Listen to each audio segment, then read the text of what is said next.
సొంత చెల్లెలే షర్మిల రాష్ట్ర వ్యాప్తంగా తిరుగుతుంది కదా, బీజేపీతో పొత్తు పెట్టుకొని, కాంగ్రెస్ తో పొత్తు పెట్టుకొని, మోడీతో పొత్తు పెట్టుకొని తిరుగుతుంది జగన్ ఓడిస్తామని. జగన్ గెలుస్తాడు. ఆయన చేసిన మంచి పనులు ఉన్నాయి కాబట్టి సంక్షేమ పథకాలు అన్ని జగన్ రావచ్చు.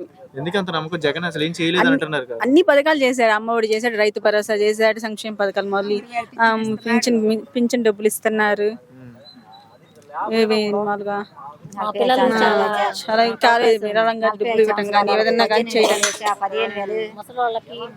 చంద్రబాబు నాయుడు పవన్ కళ్యాణ్ పొత్తు పెట్టుకుని వస్తారు కదా, జగన్ ఓడిస్తాం, జగన్ అంత చూస్తాం. జగన్ అయ్యే గెలుస్తాడు, చంద్రబాబు రాడు.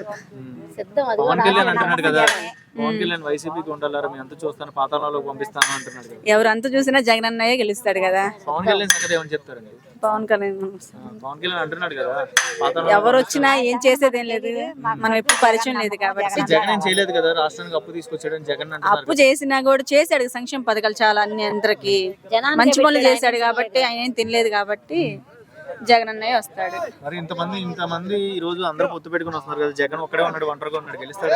ఒంటరిగా ఉన్న జగనే గెలుస్తాడు. ఇంతమంది జనం ఎందుకు లేరు? ఆయనకి వాళ్ళ అక్క చెల్లెలు లేకపోయినా అంత వీళ్ళందరూ అక్క చెల్లెలేగా, ఈ జగన్ గెలుస్తాడు. సోమరపోతులు అవుతున్నారంట కదా, పథకాల వల్ల సోమరపోతులు అవుతున్నారు. ఆయన గిట్టనోళ్ళు రకాలుగా చెప్పుకుంటారు, ఆయన గిట్టనోళ్ళు రకరకాలుగా చెప్పుకుంటారు.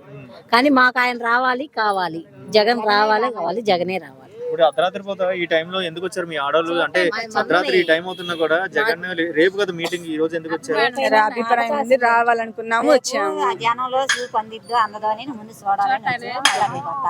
మళ్ళీ గెలుస్తారంటారా జగన్? గెలుస్తాడు. ఎందుకంత నమ్మకం ఆయన మీద? ఆయన చేసిన మంచి పనులు కాబట్టి గెలుస్తాడు. ఓకే.